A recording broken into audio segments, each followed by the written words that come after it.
10 décembre 1903. Chaque fois que l'âme cherche le Seigneur, elle reçoit un rayon divin, un attribut divin.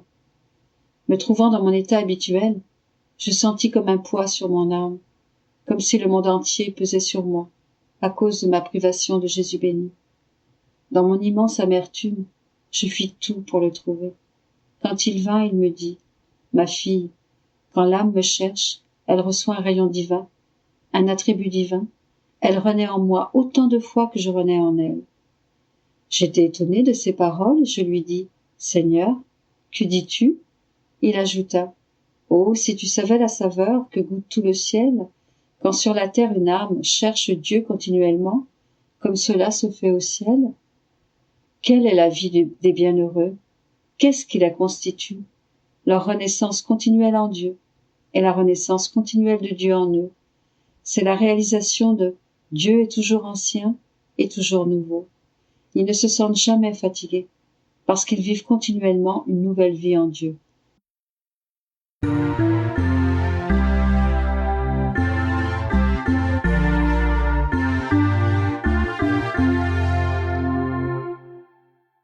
10 décembre 1915. L'âme doit faire sien les prières, les travaux et les souffrances de Jésus. Ainsi d'immenses mers de grâce sortiront d'elle pour le bien de tous. Je me sentais très affligée parce que mon doux Jésus, ma vie et mon tout ne se montraient pas. Je me disais, si je le pouvais, j'assourdirais le ciel et la terre de mes lamentations, de manière à les mouvoir de compassion pour mon pauvre état. Quel malheur! Le connaître, l'aimer et rester sans lui. Un plus grand malheur peut-il exister? Pendant que je me plaignais ainsi, Jésus béni se montra en mon intérieur et me dit d'un ton sévère, « Ma fille, ne me tente pas. Pourquoi cette agitation?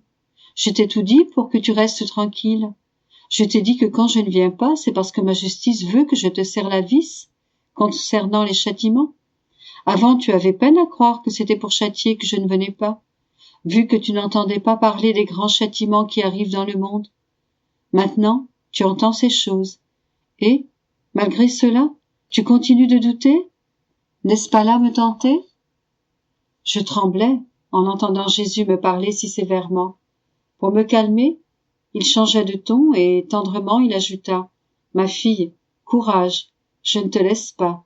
Je suis toujours en toi, bien que tu ne me vois pas toujours. Unis-toi toujours à moi. Si tu pries, laisse ta prière couler dans la mienne, en faisant de ma prière ta prière.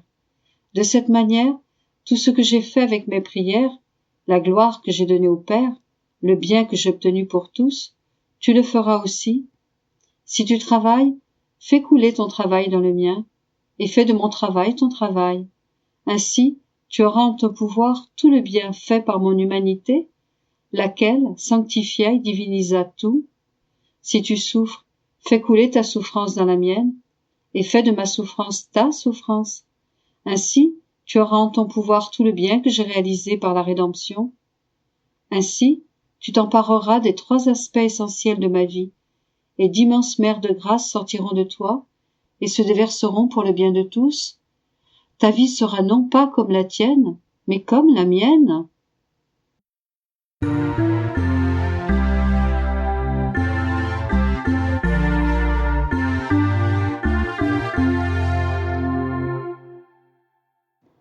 « 10 décembre 1918. Effet bénéfique des prières des âmes intimes avec Jésus. Je disais à mon doux Jésus, « Vois, je ne sais rien faire et je n'ai rien à te donner. Néanmoins, je te donne mon néant. J'unis ce néant au tout que tu es et je te demande des âmes. Quand je respire, mes respirations te demandent des âmes. Accompagnées de larmes incessantes, les battements de mon cœur te demandent des âmes. Les mouvements de mes bras, le sang qui circule dans mes veines, les clignotements de mes yeux et les mouvements de mes lèvres te demandent des âmes. Et je te fais cette demande en m'unissant à toi, à ton amour, dans ta volonté. » Pendant que je disais cela, mon Jésus bougea en moi et me dit, « Ma fille, combien sont douces et plaisantes à mes oreilles les prières des âmes intimes avec moi. Je sens en elles se répéter ma vie cachée de Nazareth, sans apparence éloigné des foules, sans le bruit des cloches, à peine connu. Je m'élevais entre le ciel et la terre et demandais des âmes. Chacun de mes battements de cœur, chacune de mes respirations réclamait des âmes. Ainsi ma voix se répercutait dans le ciel et amenait l'amour du Père à me donner des âmes. Que de merveilles n'ai-je pas accomplies pendant ma vie cachée? Elles étaient connues seulement de mon Père, dans le ciel, et de ma mère, sur la terre. Il en va ainsi pour mes âmes intimes quand elles prient. Même si aucun son n'est entendu sur la terre, leurs prières résonnent comme des cloches dans le ciel, invitant tout le ciel à s'unir à elles pour implorer la divine miséricorde de se manifester sur la terre afin que les âmes se convertissent. «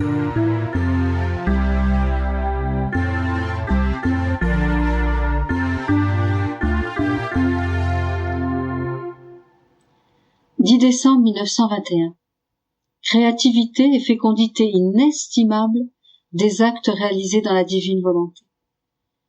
Me trouvant dans mon état habituel, mon toujours aimable Jésus vint et me dit, « Ma fille, comme ils sont grands, les actes accomplis dans ma volonté. Si tu demandais au soleil, combien de semences as-tu rendu productives aujourd'hui? Combien d'entre elles as-tu multipliées? De toute évidence, ni le soleil, ni aucune créature, quelle que soit leur connaissance, ne pourrait répondre à cette question. Néanmoins, un acte réalisé dans ma volonté réalise beaucoup plus que le soleil en multipliant à l'infini les semences divines. Une nouveauté se produit alors dans le monde spirituel. Une musique nouvelle ravit tout le monde.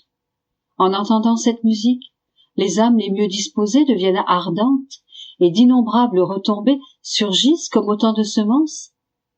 Un acte, accompli dans ma volonté, porte en lui un grand pouvoir créateur, rendant les semences incroyablement productives. Il crée les graines et les multiplie à l'infini. Il me donne l'occasion de nouvelles créations, mettant mon pouvoir en action. Il est porteur de vie divine.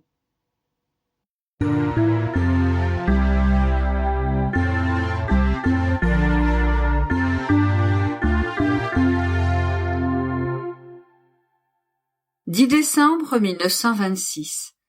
Comment la divine volonté est un acte continu qui jamais ne cesse. Comment la Vierge se laisse dominer par cet acte et lui laisse former sa vie en elle.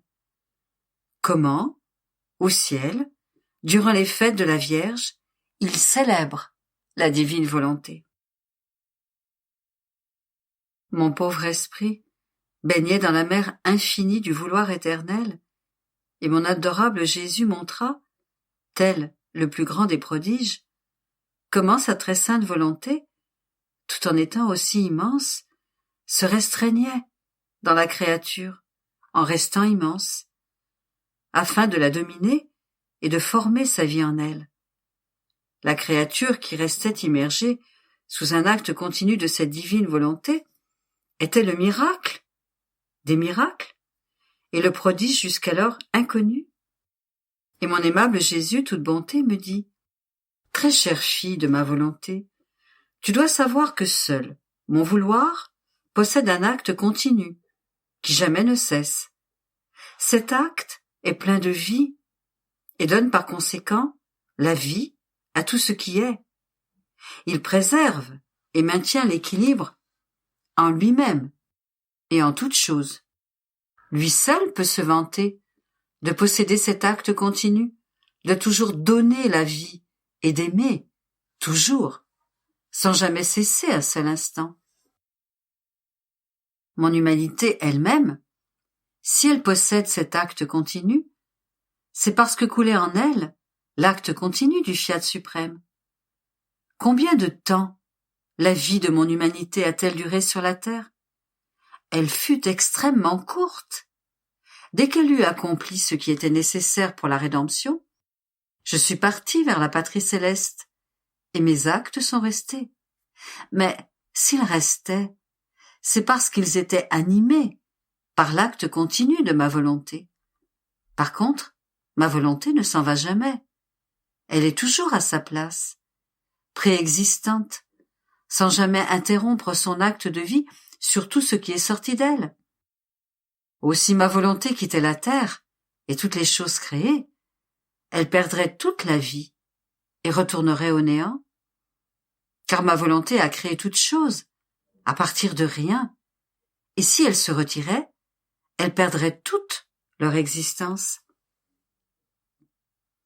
Veux-tu savoir qui est celle qui se laissa dominer par cet acte continu de ma suprême volonté, et qui, sans jamais donner vie à sa volonté propre, a reçu cet acte continu de vie de la divine volonté, de manière à former en elle une vie pleinement divine et à la ressemblance de son Créateur.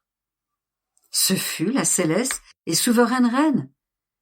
Dès le premier instant de son immaculée conception, elle reçut cet acte de vie de la divine volonté, pour le recevoir ensuite continuellement durant toute sa vie. Ce fut le très grand prodige, le miracle inouï, la vie de la divine volonté dans l'impératrice du ciel. En fait, un seul acte de vie de ce fiat peut créer des cieux, des soleils, des mers, des étoiles, et tout ce qu'il veut. Ainsi, tous les actes humains placés devant un seul acte de ma volonté sont comme autant de gouttes d'eau qui se dissolvent dans l'océan, comme autant de petites flammes devant le soleil, comme autant d'atomes dans le grand espace de l'univers. Imagine alors, toi-même, à quelle hauteur doit être la Reine immaculée avec cette vie d'acte continu de divine volonté en elle, une vie divine, une volonté immense, éternelle, qui possède tous les biens possibles et imaginables. Par conséquent, dans toutes les fêtes où l'Église honore ma maman, le ciel tout entier célèbre, glorifie, loue et remercie la suprême volonté, parce qu'il voit sa vie en elle, la cause première par laquelle elle a obtenu le Rédempteur tant attendu, et parce que ce fiat avait la vie qui régnait et dominait en elle. Le ciel se trouve en possession de la Jérusalem céleste. C'est précisément la divine volonté, formant sa vie dans cette créature d'excellence, qui a ouvert le ciel, qui avait été fermé par la volonté humaine. C'est donc avec justice que lorsqu'il célèbre la Reine, il célèbre le fiat suprême qui a créé sa Reine, a régné en elle, formé sa vie, et est la cause première de son bonheur éternel. Ainsi une créature qui permet à ma volonté de dominer et lui laisse le champ libre pour former sa vie en elle est le plus grand des prodiges. Elle peut toucher le ciel et la terre et Dieu lui-même, comme si elle ne faisait rien, alors qu'elle fait tout, et elle seule peut obtenir les choses les plus importantes, abattre tous les obstacles et faire face à n'importe quoi, parce qu'une divine volonté règne en elle. Et tout comme la toute-puissance du fiat dans la créature était nécessaire pour demander la rédemption, et que mon humanité, qui possédait cette puissance, était nécessaire pour la former, de la même manière, pour demander la venue du royaume de mon fiat lui-même, une autre créature était nécessaire, qui le laisserait demeurer en elle, et lui donnerait le champ libre pour former sa vie, afin que ma volonté elle-même, à travers cette créature, puisse accomplir l'unique et le plus important prodige, sa venue pour régner sur la terre comme au ciel. Et parce que c'est la chose la plus importante et qui rétablira l'équilibre dans la famille humaine, je fais en toi de grandes choses. Je centralise en toi tout ce qu'il est nécessaire et convenable de connaître sur ce royaume.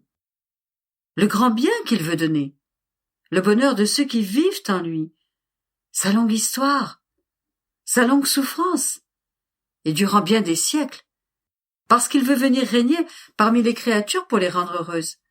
Elles ne lui ouvrent pas les portes, elles ne languissent pas après lui, elles ne l'invitent pas et ne le connaissent pas.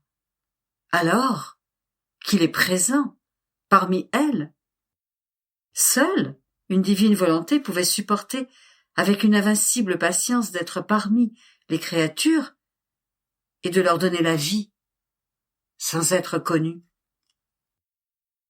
Ma volonté est grande, éternelle et infinie, et veut faire, là où elle règne, des choses dignes de sa grandeur, de sa sainteté et de la puissance qu'elle contient. Par conséquent, ma fille, sois attentive. Il ne s'agit pas d'une chose quelconque ou de former une sainteté, mais de former un royaume pour mon adorable divine volonté. «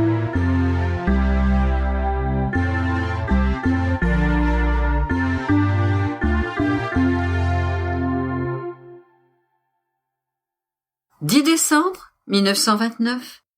Équilibre parfait de Dieu dans ses œuvres. Triple équilibre. Je me sentais tout abandonné dans la divine volonté et, continuant à faire mes actes en elle, j'entendis une voix me murmurer à l'oreille « Comme je suis fatigué !»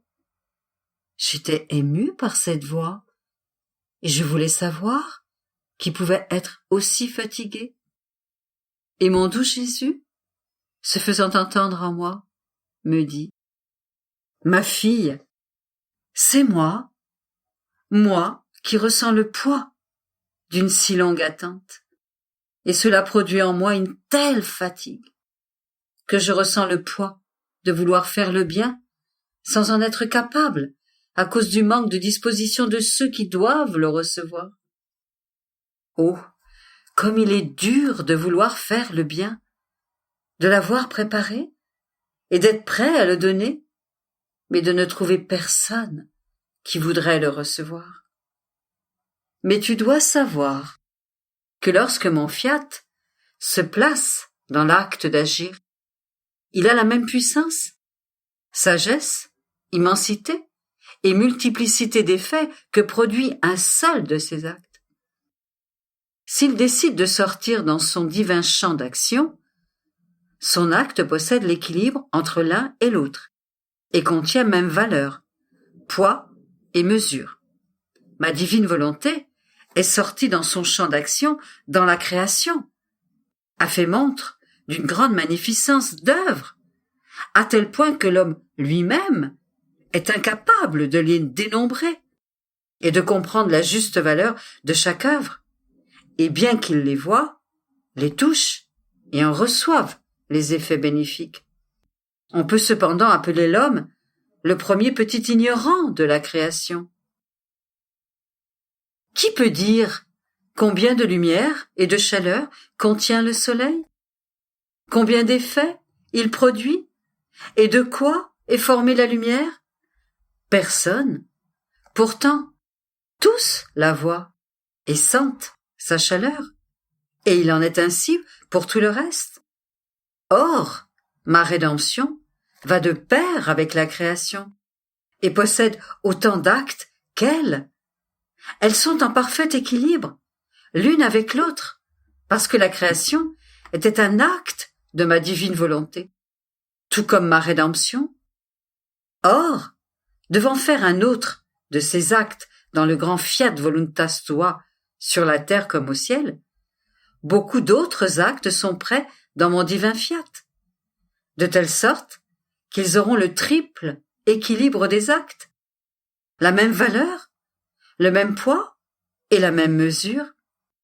Et en me voyant obligé d'attendre et ressentant en moi-même la multiplicité de ces actes que je veux accomplir, et sans les accomplir parce que le royaume de mon fiat n'est pas connu et ne règne pas sur la terre, j'éprouve une telle lassitude que j'en deviens impatient et je dis « Comment est-il possible qu'il ne veuille pas recevoir mes bienfaits ?» Et je demeure consterné parce que mes actes, la puissance de mon divin vouloir, sa lumière, son bonheur et sa beauté ne fraternisent pas avec les créatures et ne sont pas en elles.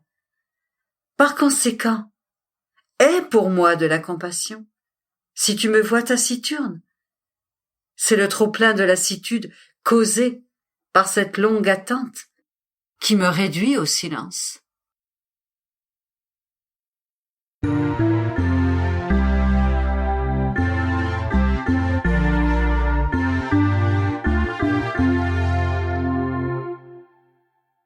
10 décembre 1933. La première parole qu'Adam a prononcée et qui fut la première leçon que Dieu lui donna. La divine volonté à l'œuvre dans l'homme. Je suis toujours la petite ignorante de l'être suprême. Et lorsque la divine volonté me plonge dans ses mers, je peux à peine lire les voyelles. Et je suis si petite que je peux à peine avaler quelques gouttes de tout ce que possède le Créateur. C'est pourquoi, en tournant dans les œuvres du divin Fiat, je restais en Éden, où je voyais la création de l'homme, et je me disais, quelle a pu être la première parole qu'Adam a prononcée lorsque Dieu l'a créé? Et mon très grand bien Jésus me rendit une brève visite et toute bonté, comme si lui-même voulait me le dire. Il m'expliqua. Ma fille, j'ai moi aussi le désir de te dire quel fut le premier mot prononcé par les lèvres de la première créature créée par nous. Tu dois savoir que dès qu'Adam ressentit la vie, le mouvement et la raison, il vit son Dieu devant lui, et il comprit que c'est lui qui l'avait formé. Il ressentait en lui-même, dans toute leur fraîcheur et avec reconnaissance, les impressions, le toucher de ses mains créatrices, et dans un élan d'amour, il prononça ses premières paroles. « Je t'aime, mon Dieu, mon Père, auteur de ma vie. » Et ce n'était pas seulement sa parole, mais le souffle, le battement de cœur, les gouttes de son sang qui couraient dans ses veines, le mouvement de tout son être, qui disait en chœur « Je t'aime, je t'aime, je t'aime », de sorte que la première leçon qu'il apprit de son Créateur, la première parole qu'il apprit à dire, la première pensée qui prit vie dans son esprit, le premier battement qui se forma dans son cœur, ce fut « Je t'aime, je t'aime ». Il se sentait aimé, et il aimait. Je pourrais dire que son « je t'aime » n'avait pas de fin. Il ne s'est interrompu que lorsqu'il eut le malheur de tomber dans le péché. Notre divinité était touchée d'entendre « Je t'aime, je t'aime » des lèvres de l'homme, car c'étaient les paroles que nous avions créées dans l'organe de sa voix qui nous disait « Je t'aime ». Et c'était notre amour que nous avions créé dans la créature, qui nous disait « Je t'aime ». Comment ne pas être touché? Comment ne pas le payer en retour d'un amour plus grand, plus fort, digne de notre magnificence, en l'entendant dire « Je t'aime ». Ainsi, nous lui répétions « Je t'aime ». Mais dans notre « Je t'aime », nous faisons couler la vie et l'œuvre de notre divine volonté, de sorte que nous placions dans l'homme, comme dans un de nos temples, notre volonté qui se trouvait ainsi enfermée dans le cercle humain, tout en restant en nous, afin que l'homme puisse accomplir de grandes choses et que notre volonté soit la pensée, la parole, le battement de cœur, le pas et l'œuvre de l'homme. Notre amour ne pouvait rien donner de plus saint, de plus beau, de plus puissant que notre volonté, opérant dans l'homme, et qui seul pouvait former la vie du Créateur dans la créature. Et, ô combien il nous était agréable de voir notre volonté occuper son poste d'actrice, et la volonté humaine, éblouie par sa lumière, jouir de son paradis, et lui donner pleine liberté de faire ce qu'elle voulait, lui accordant la suprématie en toutes choses, et le poste d'honneur qui convient à un vouloir si saint. Tu vois par conséquent que le commencement de la vie d'Adam fut un acte rempli d'amour envers Dieu, de tout son être. Sublime leçon que ce commencement de l'amour, qui devait courir dans toute l'œuvre de la créature. La première leçon qu'elle reçut de notre être suprême, dans l'échange de son « je t'aime », a été que s'il aimait répondre tendrement à son « je t'aime », il lui donnait en même temps la première leçon de notre divine volonté, qui lui communiquait sa vie et lui infusait la science de ce que signifie notre divin fiat. Et à chaque « je t'aime », notre amour préparait des leçons toujours plus belles de notre vouloir. Il en était ravi, et nous faisions nos délices de converser avec lui. Nous faisions couler sur lui des rivières d'amour et de joies éternelles, de sorte que la vie humaine devenait enclose par nous dans l'amour et dans notre volonté. Par conséquent, ma fille, il n'est pas pour nous de plus grande souffrance que de voir notre amour ainsi brisé dans la créature, et notre volonté entravée, étouffée, sans vie, et sujette à la volonté humaine. Aussi, sois attentive, et commence toute chose dans l'amour et dans ma divine volonté.